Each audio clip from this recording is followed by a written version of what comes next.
here. So for next half term, or the upcoming half term, I've actually put the dates in already for you. These weeks are greyed out because next half term is only a 5-week half term.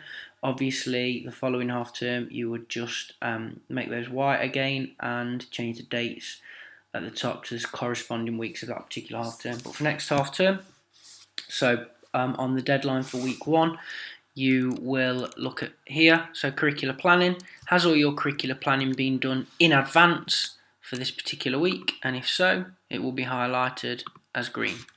Has all your extracurricular planning been done? Again, highlighted in green. For the extracurricular planning, you are required to complete this document, which I sent out by email. It's not a particularly detailed plan. Number of reasons we're asking you to do this. One, so it's evidence for the school for impact. But also, secondly, should a coach be asked to cover a session on a particular week, then they can actually see what's been done in the previous weeks, or indeed what they need to do this week to continue along the progression route that the activity professional had in place, so it causes minimum disruption. So for extracurricular planning, that's what you need to do. I would suggest for that, quite simply plan 6 weeks in advance. There's no point doing that weekly. I did this template early and it took me about 3-4 minutes. So, and if you do that, then you know that for every week you can put green well in advance because you've already done that. Curricular registers, again, have you updated your curricular registers on the BMS? If you have, it's green. Obviously, if you haven't, then it'll be red.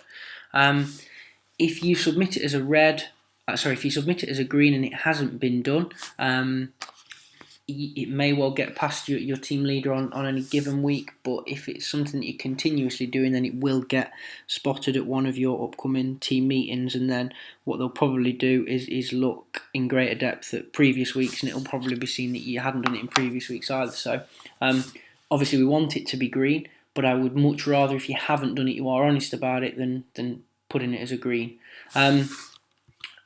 So again, let's say for this purpose it's green. And then extracurricular registers as well, are they up to date also? That now needs to be updated for curricular and for school funded as well as parent funded clubs. So you may need to get a list of the children's names from the school. If it's a school that we work at and we do PE and we're already working with the classes, the class lists may be already uploaded and the pupils may be on there for you to actually add to the register anyway. But if not, then what you will need to do is you'll need to get a register from the school so you can upload them. If the school aren't willing to give you that, you need to just get them to sign a document to say that they're not willing to give that, and then obviously I can't affect your bonus if the school aren't willing to give that information, but you need to try and educate them on why that we're doing it, so that we've got this data that we can demonstrate the impact of what we're doing with that particular school. Finally, pupil assessments. So week 1, week 2, week 3, week 4, they'll be greyed out because I don't expect you to do pupil assessments until week 5, but that will have to be done by the deadline on week 5. So if your team leader sets a deadline on that particular week, and they might change it week by week, if the deadline on that particular week is Wednesday at 5 o'clock and you've still got sessions on the Thursday and Friday, that doesn't matter. You should still be able to make an accurate judgment of the children that you've worked with for 4 weeks. So we would expect all pupil assessments to be done by that date, in which case, if it has been done, you'd put it as green. So that's all you're going to do. And then each week you're going to do it again and submit it. So it's an ongoing document. You're adding to it each week. Okay, for here, this element will obviously change each week. So here, what I'd like you to do is simply put the school that you worked at, what you've delivered. So I'd like to put Monday, for example. Let's say it's, I don't know, Chellaston Juniors. It's before school. Sorry, school's already there. My mistake, didn't need to put that on. So let's say it's Chellaston Juniors. It's before school dodgeball, and you've got, so total number would be number of children enrolled on the course, 20. Now you might remember when I previously went through this at the team meeting, when I initially introduced it, I said we were separating this into boys and girls. To make it easier for you guys, that's no longer the case. All I'll need you to do for that particular course, how many children attended this week. So here, 20. Next week, again, you'll add to it, so 18. Week 3, it's 18. And what we're looking for here is if it's dropping off week by week by week, why is that? On the flip side of that, it might be that your after school club here, which is at, I don't know, Gayton.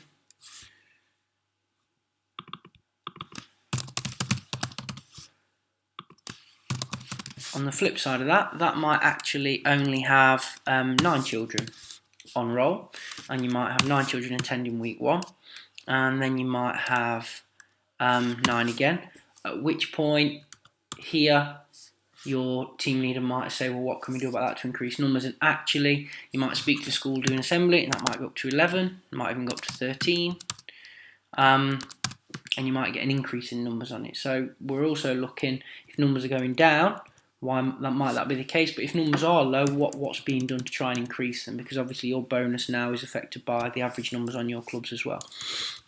So that's all you'll do. Don't need to do it for lunch clubs, just before and after school clubs. So Monday to Friday, before or after school. If you haven't got one of those every day, then obviously you don't need to fill it in.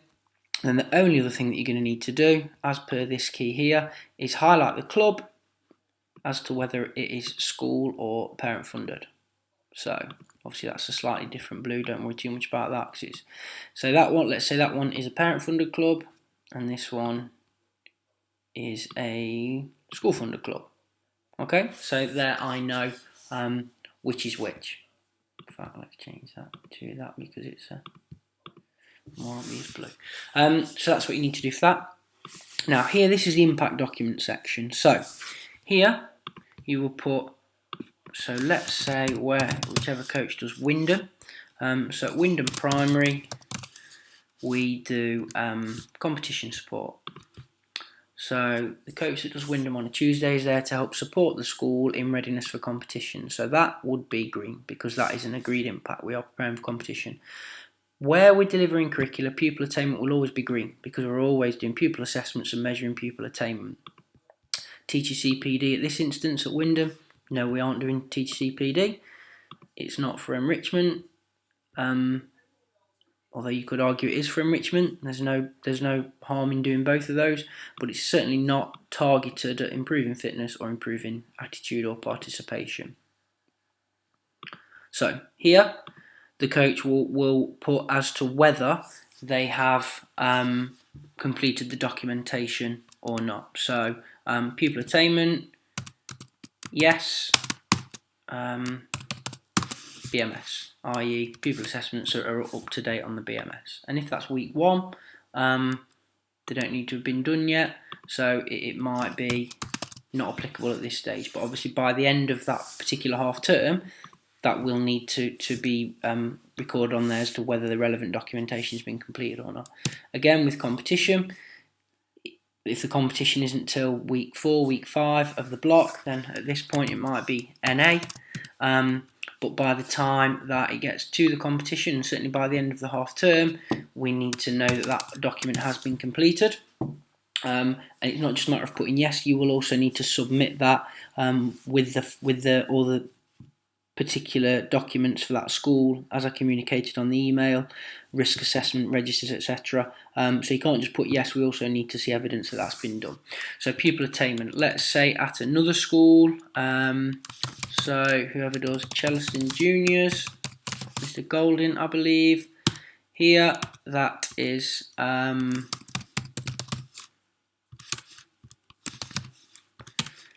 teacher CPD. So that is definitely teacher CPD. Obviously, again, pupil attainment is always relevant.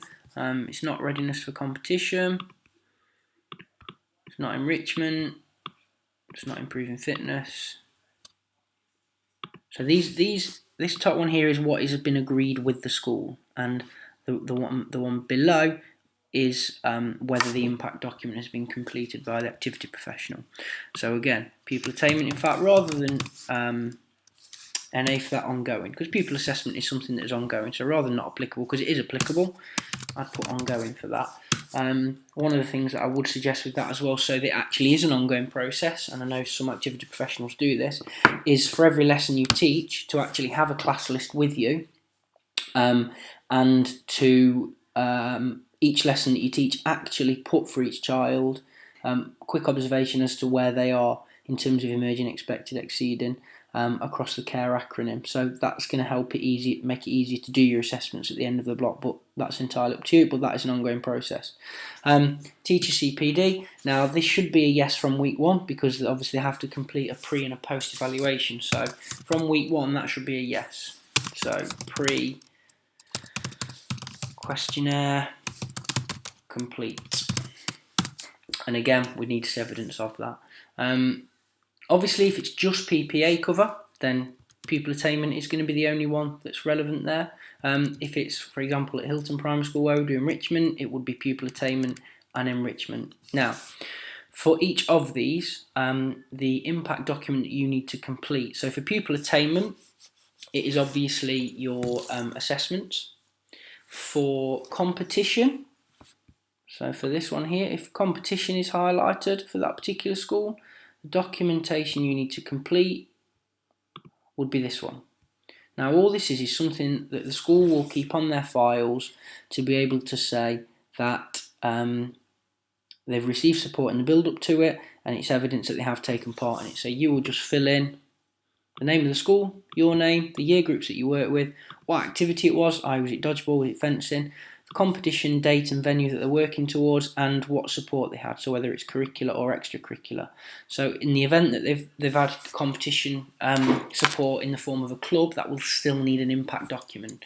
Now all you'll need to do in the boxes below is write the names of the pupils that are representing the school. The school might have entered 2 teams, so you might put Team A and Team B. Which of the other schools took part in the competition and where did they finish? Hayden should have some supporting documentation that is produced at the competition itself, be it a fixture list with the actual fixtures that the school took part in, or be it the results or the final league table, whatever it might be. And the school should also receive a certificate at the end of it. So there is additional impact documents, but this is what we'd like you to do as the activity professional that's provided the support in the build-up.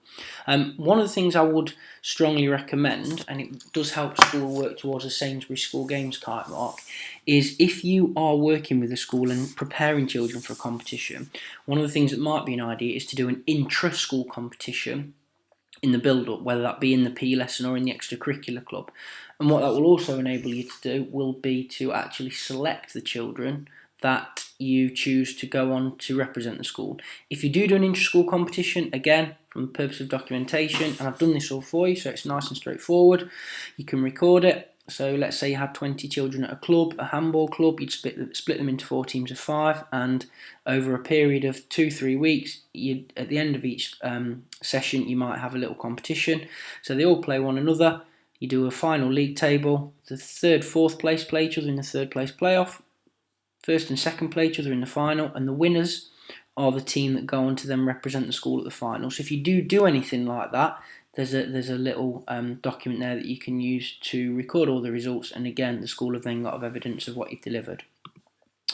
If it's teacher CPD, in terms of the impact documents, you will need to complete the pre and post questionnaires. So this enables you to identify exactly what the teacher you're supporting wants to get out of your support, what are their areas for development, and how do they see your support help improve their confidence and competence moving forward. It's really, really important you do this. If you're supporting a teacher doing gymnastics, then to assume you know exactly what support they want is incorrect, because it might be that they want support with apparatus, it might be they want support with roles, it might be that they want support with planning. So by doing this ensures it's tailored to their needs, and then also means that you can deliver a service which is actually helping them, which should then mean that when they complete the post-evaluation, post-questionnaire after the support, they are actually indicating that they feel more confident that their ability to deliver PE has improved. Therefore, you've identified a need here, you've addressed it, and you've then got evidence to say that we've had the desired impact on the school. So that is the impact document for teacher CPD. For enrichment is obviously going in and giving children opportunities to try new and different activities. So for that, the impact of that is literally pupil feedback. So for that, at the end, on the last week, you just need to get them to complete this. With the enrichment sessions we've been doing in new schools recently, we've been doing these, and it's really powerful because at the end of a block, 4, 5, 6 weeks, if you've been working with children, helping them try something completely new, and particularly on this question here, 3 words that describe your Premier Sport P lessons. In the examples we've had so far, we've had children using words like epic, amazing, awesome, brilliant, fantastic, great. That's really powerful for us to then go to a school and say, well, this is what the children are saying about the work that we've done with them. A lot of these questions are yes/no answers, but it's just to get an idea of the experience of the children, and if it's overwhelmingly positive from our point of view, that leaves us in a really strong position when we go back to a school and say, well, look at the impact it's had on your children. So that's a pupil P enrichment one. For improving fitness, it's baseline measurement. So for those of you that have done those, the baseline measurement document is something that we will produce to show how we've improved people's fitness. And for those of you that have done them, you're familiar with that. And for those of you that haven't, if you are asked to do baseline measurements in the future, or indeed complete a baseline measurement report, then you will be shown how to do that, so don't worry too much. And the final one here is improve attitude or participation. Again, that's based on pupil feedback, so that's a different form, which is pupil intervention. So here, and this is intervention is when we're targeting children that are more often than not disengaged or don't enjoy PE or sport. So we basically want to know if they enjoyed it, because we've targeted these children because they don't ordinarily like it. So straight away, if they say they enjoyed it, we know we've had an impact. Which games did they enjoy the most? So again, we're asking them there to recollect what parts that they've enjoyed, and if they can identify particular games, again, that's demonstrating an impact. Have they taken part in sport or activity clubs before? Would they like to take part in them again? Again, if they're saying yes, if they're saying no, they've never taken part in one before, but yes, after your sessions they would now like to, massive impact. And again, this is just about educating them on why it's important to be active. So this is when we're working with children who ordinarily wouldn't enjoy being physically fit and active. We've gone in to do some targeted work with them. Have we had the desired impact? So again, when you're doing intervention work, and that again could be during curricular or extracurricular time, that is the impact document. Now remember, all these impact documents only need to be completed once within a 6-week period. So all of these at the top, these need to be completed on a weekly basis, but that won't take you long. You can do that as you go. You will need to update this each week to say where you're at with it, but actually it might be the same answer every week until week 6. But as well as filling this in, as I said, you will also have to forward the document to your team leader, who'll pass on to us, so that we've got it all on file, because we do use all of this information and all of this data when we meet with the school, so it's really important that you've got it. And finally, the last section here, so in terms of your outstanding contributions, each week we would now like you to highlight the 2 things that you've done that have contributed to the core values of the company. So you might highlight 2 particular ones. You might highlight commit to continual improvement and nurture strong relationships for excellent communication. So here you might say that you accessed a course off my own back, which was, and then whatever course it might have been, and here you might say popped in to see head teacher at Shelton Infants after lunch club to inform him of outstanding effort by particular pupil. So something like that. Now each week I want to see these getting better and better, and if you do these 2 core values for 3 weeks running, I want to challenge you to try and do different core values.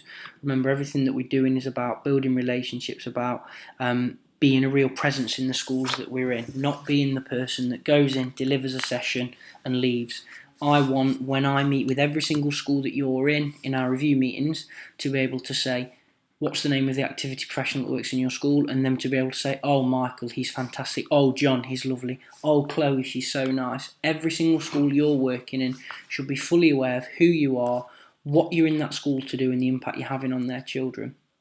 And it's really important that by buying into these core values and looking each week what you can do in relation to these to have an impact on the business, what difference it is that you can make. So hopefully that video's made it a little bit more straightforward for you. It will not take you a great deal of time each week to do. It might be a little bit tricky to get used to begin with, but I'm sure once you've got it, it will become second nature to you. Hopefully you can all see why we're doing this and the impact of it as well. It really is to set us apart from our competitors, to make sure that we're doing everything that we can to really drill down into the needs of every school and provide every single thing that we can to have the right impact for each particular school, and then also demonstrate that impact. And this is empowering you to go out there and be the best you can possibly be in your role as an activity professional. So I know a lot of you would have had a lot of questions, probably for your team leaders, after the initial staff meeting when this was presented. And a lot of them, I know your team leaders will probably come back to me and ask me, so I thought if I did this video, it'd make it nice and clear for every single one of you. So hopefully, if you have to watch it a couple of times just to remind yourself of certain aspects of it, no problem. I will send, this has been slightly revised from the original one I sent out, so I will send this updated report out along with the impact documents. A lot of you are obviously starting in schools from next week. If it's teacher support, if it's enrichment, whatever it might be, you need to make sure you are educating the schools on what you now need to be doing in terms of those impact documents, in terms of registers, all those sorts of things, to make sure you're giving yourself the best chance of achieving your bonus as well. So thanks for listening. Any other questions, let me know. Hopefully that's cleared one or two things up, and let's really get out there. Let's really start to make a massive, massive impact, and let's be really outstanding. Thanks a lot, and I'll catch you all soon.